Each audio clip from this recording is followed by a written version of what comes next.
Assalamualaikum warahmatullahi wabarakatuh. Halo semuanya, izin memperkenalkan diri. Nama saya Wina Nurjana. Saya dari Bandung. Sekarang saya kuliah di UPI Kampus Sumedang, jurusan Pendidikan Guru Sekolah Dasar (PGSD) dari kelas 1F dengan NIM 2409017. Di video kali ini saya akan memperkenalkan inovasi pembelajaran yang saya kembangkan. Inovasi ini adalah aplikasi interaktif yang saya beri nama Cerita Berkisah. Aplikasi ini dibuat untuk lomba Fanfest PGSD UPI Kampus Sumedang 2024 dengan tema membangun generasi muda yang berbudaya, berbudi pekerti, cerdas, dan berkarya. kreatif melalui inovasi dan kreatif. Tujuan utama dibuatnya aplikasi ini adalah untuk mempermudah proses pembelajaran, terutama dalam pemahaman materi. Maka dari itu, di aplikasi ini menyediakan pendekatan gaya belajar, di mana pertamanya siswa diminta untuk menilai dirinya memiliki gaya belajar seperti apa. Lalu di sini juga sudah tersedia semua materi yang sesuai dengan gaya belajar siswa. Saya menyadari bahwa sekarang anak-anak sudah sangat familiar dengan gadget, maka dari itu saya ingin mengaplikasikannya dalam pembelajaran dengan menghadirkan aplikasi ini.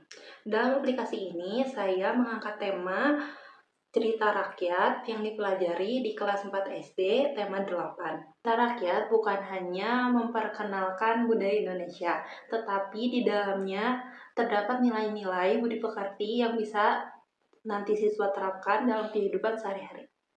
Selain itu, tujuan aplikasi ini juga untuk melatih kreativitas siswa dengan membuat cerita baru atau membuat gerakan baru. Lalu, untuk menupuk pemikiran kritis dengan menganalisis makna cerita rakyat. Lalu juga mengembangkan kolaboratif di mana di aplikasi ini ada LKPD untuk bisa berkelompok dan berinteraksi dengan siswa yang lain. 1. Riset dan perencanaan. Sebagai mahasiswa semester 1, yang tentunya saja saya belum memiliki banyak ilmu tentang hal ini, saya masih sedikit kesulitan, tapi saya menyadari bahwa keputusan guru dalam media ajar yang nanti akan diterapkan saat proses pembelajaran adalah sangat berpengaruh terhadap bagaimana siswa memahami materi seperti itu. Makanya dari itu saya melakukan riset kepada teman-teman saya, bertanya apakah ada media pembelajaran yang mereka masih ingat sampai sekarang yang sangat berkesan, tapi ternyata saya mendapatkan hasil kalau tidak banyak media ajar yang mereka masih ingat sampai sekarang. Hal ini membuat saya mencari lebih dalam dan saya menemukan bahwa memang setiap siswa itu berbeda. Setiap siswa tidak bisa disamakan, terutama dalam gaya belajarnya seperti itu. Mengacu pada pengalaman saya sendiri juga, saya memiliki kelulusan dalam belajar. Saya bisa secara visual, saya bisa secara auditori, saya juga bisa secara kinetik sesuai pembelajarannya. Makanya dari itu, saya merasa kayaknya kalau di dalam satu aplikasi tapi ada semua materi itu, lalu nanti siswa pertamanya menilai dirinya bahwa di materi mereka ingin mempelajarinya dengan gaya yang bagaimana, sudah tersedia di aplikasi. Mereka tinggal memahami materi dengan gaya belajar yang mereka sukai. 2. Pengembangan dan pembuatan media. Setelah menentukan konsep, saya melanjutkannya dalam pembuatan aplikasi untuk merancang antarmuka yang sederhana dan mudah digunakan untuk murid dan untuk guru juga. Punya konten di dalamnya juga saya rancang untuk tidak hanya mendidik tetapi juga menyenangkan. Setiap cerita rakyat yang diangkat juga dilengkapi dengan alat atau media yang sesuai dengan gaya belajar seperti itu. Kayak kalau gaya visual, saya melengkapinya dengan gambar dan dengan teks juga, lalu dengan video. Lalu untuk auditori, saya menyertakan video.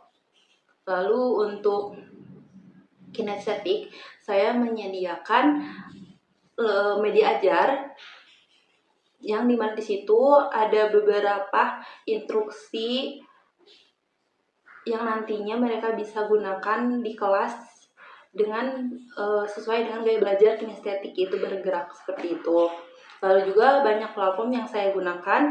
Yang pertama tentu saja Canva untuk mendesain ilustrasinya agar menarik. Yang kedua Google Form untuk evaluasi aplikasi. Yang ketiga saya juga menggunakan live worksheet untuk media ajar, di mana yang kinestetik itu nanti mereka bisa langsung mengetikkan jawaban mereka dan langsung terkirim kepada saya gurunya seperti itu. Lalu saya juga menggunakan Google Sites dalam pembuatan aplikasinya, dan tentu saja yang terakhir saya menggunakan aplikasi Gray mengompres dari website kepada aplikasi Android.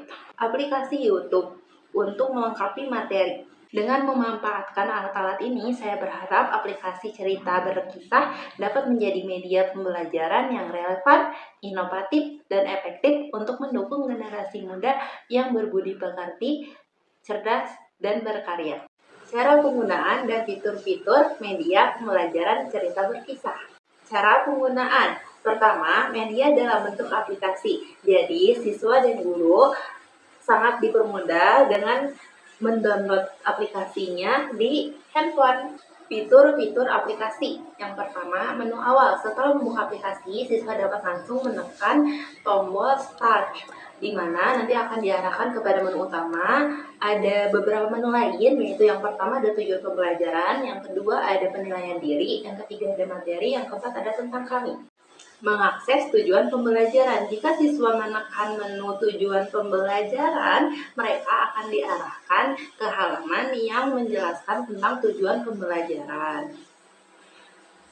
Lalu di halaman ini juga dilengkapi tombol kembali dan tombol home. Yang kedua, penilaian diri. Pada menu penilaian diri, siswa akan diarahkan ke sebuah situs ya untuk melakukan tes gaya belajar. Tes ini berisi beberapa pertanyaan yang membantu siswa mengetahui gaya belajar mereka, seperti visual, auditori, atau kinestetik.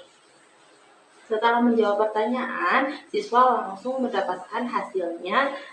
Menu materi. Di menu ini menyediakan submateri yang disesuaikan dengan 3 gaya belajar utama. Yang pertama visual. Materi disajikan dengan ilustrasi, gambar, lalu ada juga teks penjelasan singkat tentang jenis-jenis cerita rakyat.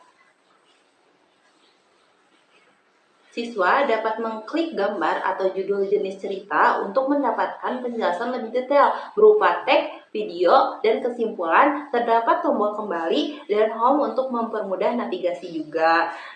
Lalu di situ juga ada penjelasan pertanyaan yang harus mereka jawab.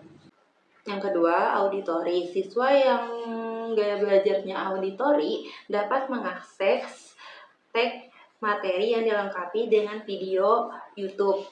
Media ini dirancang untuk membantu siswa memahami cerita melalui narasi dan penjelasan audio. Yang ketiga, kinestetik. Pada submateri kinestetik, siswa diberi petualangan cerita berbasis kolaborasi di kelas menggunakan live worksheet. Terdiri dari 5 pos, yaitu yang pertama tarian ombak Nyi Roro Kidul, yang kedua jejak perjalanan legenda Danau Toba, yang ketiga jejak perjalanan Pabel Kancil Mencuri Mentimun, yang keempat jejak perjalanan Jaka Tingkir, yang kelima permainan bola beracun bertema pelarian timun mas dari raksasa. Dalam setiap pos, siswa bekerja sama untuk menyelesaikan tantangan yang disediakan. Lalu di media ajar ini juga sudah dijelaskan tata caranya setiap posnya. Jadi setiap nanti siswa sudah ada di sini, boleh dibaca ya. Pertama itu nanti siswa disuruh bikin tim, lalu nanti di tim mereka suruh memilih posnya salah satu. Jadi setiap tim tidak semua pos, tapi memilih salah satu. Lalu juga di media ajar ini terlihat nanti di akhirnya mereka disediakan kesimpulan dan ada pertanyaan-pertanyaan, dan mereka harus menjawab pertanyaan tersebut sesuai dengan pos yang mereka ambil, yang mereka pilih, yang mereka lakukan, dan langsung diketikkan di aplikasi dan langsung dikirim. 7. Tentang kami. Pada menu ini terdapat kata-kata pengantar dari pembuat aplikasi dan halaman evaluasi Aplikasi cerita berkisah dirancang untuk memberikan pengalaman belajar yang inovatif dan mengembangkan sekaligus menanamkan nilai-nilai budaya Indonesia kepada siswa. Dengan memadukan berbagai gaya belajar, aplikasi ini diharapkan dapat memenuhi kebutuhan belajar siswa yang beragam, baik secara visual, auditori, maupun kinestetik. Melalui fitur-fitur interaktif dan materi yang relevan, media ini tidak hanya membantu siswa memahami materi, tetapi juga mendorong kolaborasi dan refleksi diri. Harapannya, aplikasi ini dapat menjadi solusi efektif bagi guru dalam menciptakan pembelajaran yang bermakna dan berkesan. Saya menyadari bahwa aplikasi ini masih memiliki banyak keterbatasan, oleh karena itu, masukan dan saran dari pengguna sangat kami harapkan untuk mengembangkan aplikasi yang lebih baik di masa depan. Semoga cerita berkisah dapat memberikan manfaat nyata dalam dunia pendidikan dan menjadi inspirasi bagi inovasi pembelajaran lainnya. Untuk saya pribadi, dalam proses pembuatannya, saya mendapat banyak sekali ilmu. Terima kasih, sekian dari saya. Mohon maaf bila banyak kesalahan, kesempurnaan hanya milik Allah Subhanahu wa Ta'ala. Wassalamualaikum warahmatullahi wabarakatuh.